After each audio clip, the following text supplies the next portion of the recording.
You know those stories where life's just fine? Then one day someone flips the table on you and you're left scrambling to figure out what the hell just happened? Yeah, this is one of those. Meet Leroy James. 32 years old, smart as hell, and probably the most underestimated guy in his entire neighborhood.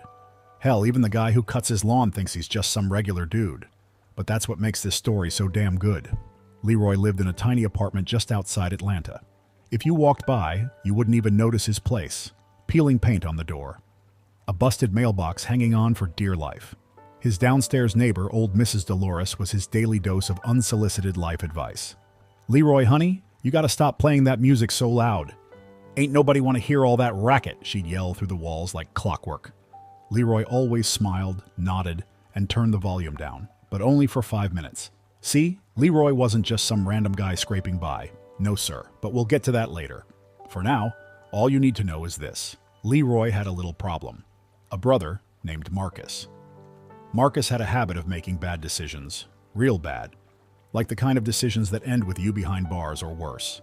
A couple of weeks ago, Marcus got into a bar fight with some hothead who decided to call him every name in the book. Marcus, being Marcus, didn't just take it. One punch turned into 3. Then suddenly the guy was bleeding, cops were called, and bam, Marcus was wearing shiny new handcuffs. Now here's the kicker. Marcus swore up and down that he didn't throw the first punch. And honestly, Leroy believed him. The system? Not so much. This wasn't Marcus's first time in trouble, and the local cops weren't exactly the innocent until proven guilty type. They had him pegged as guilty before they even took his mugshot. When Leroy bailed Marcus out, he gave him the kind of speech every big brother has to deliver at least once. "Marcus, what the fuck were you thinking? Do you have any idea how much money I just threw down to get you out? Man, I'm gonna need to eat ramen for the next month because of you." Marcus, of course, just shrugged and muttered, "It wasn't my fault." Classic Marcus. But Leroy couldn't just leave it at that. This wasn't some slap on the wrist situation. Marcus was looking at serious jail time. And if there was one thing Leroy hated, it was watching the system chew up and spit out his people. That shit wasn't happening on his watch. So, he dug into the case. Leroy had this knack for details. While most people would see a stack of police reports and just give up, Leroy saw opportunities. He started with the basics. Who filed the report? What witnesses were listed? And oh, look at that, Judge Richard McLean. The name sent a chill down Leroy's spine. He'd heard stories about McLean, and none of them were good. This wasn't just another case for Leroy. It was personal. Marcus was family, and Leroy wasn't about to let anyone, especially some racist-ass judge, mess with his brother. But here's the thing about Leroy. He wasn't just angry. He was calculated. The type of guy who could smile in your face while plotting your downfall. And this time, McLean had no idea what was coming his way. The courtroom smelled like cheap coffee and bad decisions.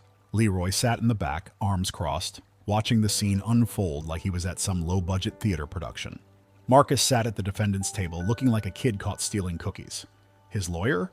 Some overworked public defender who looked about as confident as a cat in a room full of rocking chairs. But the real star of the show?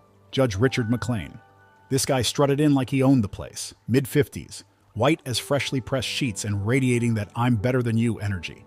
His robe swished dramatically as he sat down, not even glancing at Marcus. Leroy caught the way McLean's lip curled, like just being in the same room as Marcus was beneath him. Classic.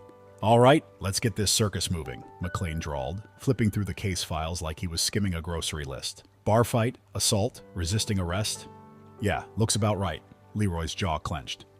"This he muttered under his breath, stopping himself just in time as Mrs. Dolores's voice echoed in his head. "Watch your mouth, boy." The prosecutor, a smug guy named Davis, stood up, oozing confidence. "Your Honor, the evidence is clear. The defendant initiated the altercation, struck the victim multiple times, and resisted police attempts to de-escalate the situation." Leroy wanted to laugh. "De-escalate? Yeah, right. More like escalate and throw his ass in the back of the squad car," he thought bitterly. Marcus's lawyer stammered something about mitigating circumstances and self-defense, but McLean waved him off like he was swatting a fly. "Save it for someone who cares," the judge said, rolling his eyes. That's when Leroy knew. This wasn't going to be a fair fight. Hell, it wasn't even going to be a fight. McLean had already made up his mind. Marcus wasn't a person to him. He was just another black man in trouble, another case number to rubber stamp guilty and move on. After the hearing, Leroy lingered outside the courtroom, watching as McLean barked orders at his clerk. "Get me out of here by 5. I've got a dinner reservation," the judge snapped. Leroy smirked. "Priorities, huh?" He decided to dig deeper. That night, Leroy camped out in his cramped apartment with a laptop, an old coffee mug, and a burning need to get some answers. What he found? Oh, it was rich. Turns out Judge McLean was more crooked than a snake in a pretzel factory. Over the years, he'd handed out harsh sentences like Halloween candy to every poor soul who couldn't afford a decent lawyer, especially black and brown folks. But here's where it got juicy. McLean wasn't just an asshole, he was a paid asshole. Some quick digging showed shady deposits in his bank accounts, all linked to private prison contractors. Yeah, you heard that right. The guy was cashing in on putting people away.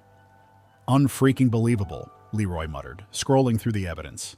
This dude's been playing Monopoly with people's lives. And it didn't stop there. Leroy found out McLean had a habit of skipping over evidence. Witness statements, ignored. Conflicting testimonies, dismissed. The guy wasn't just lazy. He was actively making sure cases went his way. Leroy leaned back in his chair, letting out a low whistle. Damn, Judge Judy's evil twin over here thinks he's untouchable. Let's see about that. The next day, Leroy showed up at the courthouse early, blending in with the crowd. McLean strolled in, looking as smug as ever. But Leroy noticed something, a little hesitation, a quick glance over his shoulder. Maybe the judge wasn't as untouchable as he thought. Or maybe Leroy's presence was starting to rattle him. Game on, Leroy thought, cracking a sly grin. Leroy walked into the courtroom the next morning like he owned the place. Not that anyone noticed. To them, he was just another black guy in a beat-up jacket. That's how Leroy liked it. He could have waltzed in with a neon sign saying, "You're all screwed," and they still wouldn't have seen it coming. The courtroom was buzzing. A new batch of cases, a fresh pile of lives for Judge McLean to ruin. Leroy took his usual seat in the back, arms crossed, scanning the room. His brother Marcus sat at the defense table looking like a kid in detention. Leroy couldn't blame him. When the deck's stacked against you, even trying feels like a waste of time. Judge McLean swaggered in, his robe billowing behind him like he was some medieval king. He settled into his chair and gave a smug nod to the prosecutor. "Let's get this over with," he grumbled. Leroy smirked. "Over with? Not today, Your Honor." After the morning session, Leroy followed McLean out of the courtroom, staying just far enough back to go unnoticed. The judge walked fast like he had somewhere important to be, which Leroy knew was bullshit. He had no meetings, no hearings, nothing. Leroy had checked. The guy just hated hanging around. Leroy trailed him all the way to the courthouse parking lot where McLean climbed into a shiny black Mercedes. Leroy leaned against a lamppost, watching as the judge pulled out, oblivious. "Mercedes, huh? Wonder how many broken lives that bought you," Leroy muttered. But Leroy wasn't just stalking. No, he was laying groundwork. Every step, every move, every glance McLean made, it all painted a picture, and Leroy was about to make sure everyone saw it. That night, Leroy got to work. His apartment turned into a crime scene investigator's dream. Papers, screenshots, and sticky notes plastered everywhere. Bank statements, private emails, and court records, all connecting McLean to a network of payoffs and bribes. Leroy had spent weeks quietly pulling strings, making calls, and digging through digital dirt to gather everything he needed. The best part? McLean didn't even know he was being watched. Leroy had the judge's phone records, his financials, hell, even his Amazon purchase history. "What kind of grown-ass man orders diet meal shakes in bulk?" Leroy laughed, shaking his head. But then he found the real gold mine, a series of wire transfers from a private prison contractor to an offshore account. The amounts were obscene, thousands of dollars at a time. And the timestamps? Always within a week of McLean sentencing someone to prison. Leroy felt a chill run down his spine. "This guy's been selling lives for profit. Straight up evil," he muttered, but then a wicked grin spread across his face. Guess it's time to flip the script. The next day, Leroy showed up in court with a plan. Marcus's hearing was scheduled for 2 p.m., and Leroy had spent the entire morning setting up his big reveal. He'd reached out to a few key people, journalists, activists, even a couple of rogue lawyers who'd been dying to take McLean down. They were all waiting for the fireworks. McLean entered the courtroom like usual, his face the picture of arrogance. He barely glanced at Marcus, instead turning his attention to the prosecutor. "Let's make this quick," he barked. Leroy clenched his fists, fighting the urge to jump up and shout. "Patience, man. Let him dig his own grave," he thought. The hearing started, but Leroy wasn't listening. His focus was on the reactions of the room, the quiet murmurs, the shifting gazes. Something was different. People were noticing things. The reporters Leroy had tipped off were scribbling furiously, their cameras pointed at McLean. Even the bailiffs seemed uneasy. Leroy's phone buzzed in his pocket. A text from one of the lawyers he'd contacted. "We're ready. Just say the word." Leroy slid the phone back into his jacket, his heart pounding. He wasn't just here to save Marcus. He was here to blow the whole damn operation wide open. As the prosecutor wrapped up his argument, Leroy stood up. All eyes turned to him. Even McLean looked up, irritation flickering across his face. "Your Honor," Leroy began, his voice calm but firm, "I believe there's some additional evidence that needs to be considered before you make your ruling." McLean glared. "Who the hell are you to interrupt my courtroom?" Leroy took a slow step forward, a sly smile creeping onto his face. "Oh, don't mind me. I'm just someone who's tired of watching you ruin lives for a paycheck." The room fell silent. Even Marcus looked confused. McLean's face turned a shade of red that could have stopped traffic. "What the fuck are you talking about?" McLean snapped. Leroy reached into his bag and pulled out a stack of documents, waving them like a magician revealing his trick. "Oh, just a little light reading. You know, bank statements, wire transfers, offshore accounts. Ring any bells, Your Honor?" McLean froze. Leroy could see the panic bubbling under his carefully crafted facade. The courtroom erupted into whispers, cameras flashing like fireworks. Leroy leaned in, his voice dropping to a deadly calm. "You're done, McLean. And trust me, this is only the beginning." The courtroom was chaos. Cameras were clicking, voices rising, and McLean looked like he'd seen a ghost. "Leroy?"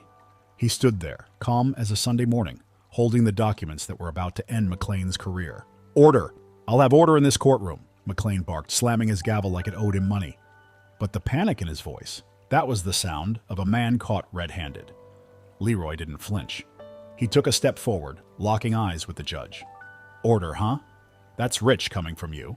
Maybe we should talk about how much you've been making to keep this order in your favor." McLean's face turned a shade of purple that probably wasn't healthy. "Get him out of here!" he yelled at the bailiffs. But they didn't move. Instead, one of them, a burly guy named Carter, stepped forward and held out a hand. "Let me see those papers." The room fell silent. Leroy handed over the stack, his smirk growing wider. Carter skimmed through the pages, his eyebrows climbing higher with every line. Finally, he turned to the prosecutor and muttered, This is bad." McLean shot up from his chair, pointing a trembling finger at Leroy. "This is a setup! He's lying! He's—" "Save it, Your Honor," Leroy cut in, his tone dripping with sarcasm. "Or should I say former honor? You're done. These records, they're going straight to the FBI. Oh, and spoiler alert, they already know." Gasps rippled through the room. Reporters leaned forward, their pens flying. Even Marcus, who'd been sitting quietly until now, let out a low whistle. "Damn, bro. You really went nuclear." McLean tried to storm out, but the bailiffs blocked his way. Carter, still holding the papers, nodded grimly. "Judge McLean, you're under arrest. Hands where I can see them." The judge froze, his arrogance crumbling into desperation. "You can't do this. I'm the judge." "Not anymore," Carter replied, snapping on the cuffs. The courtroom erupted into applause. Leroy turned to Marcus, who was grinning from ear to ear. "Guess that's one way to win a case," Marcus joked. Leroy shrugged, a cocky grin on his face. "Hey, when the system's rigged, you gotta play dirtier than the dirtbags running it." As McLean was dragged away, Leroy grabbed his bag and walked out, the crowd parting like the Red Sea. Outside, a reporter called after him. "Sir, are you a lawyer? How did you pull this off?" Leroy turned, his grin widening. "Lawyer? Nah, FBI." And with that, he disappeared into the crowd, leaving behind a courtroom full of dropped jaws and one very vacant judge's chair. Justice served, Leroy style. Thank you all for taking the time to listen to this story. We truly hope you enjoyed it as much as we enjoyed bringing it to you. If you loved what you heard, don't forget to hit that like button and subscribe to our channel, Life Mosaic, where we're dedicated to delivering the most gripping and unforgettable stories just for you. We'll catch you again tomorrow with another tale that'll keep you on the edge of your seat. Until then, take care and thanks for being a part of our community.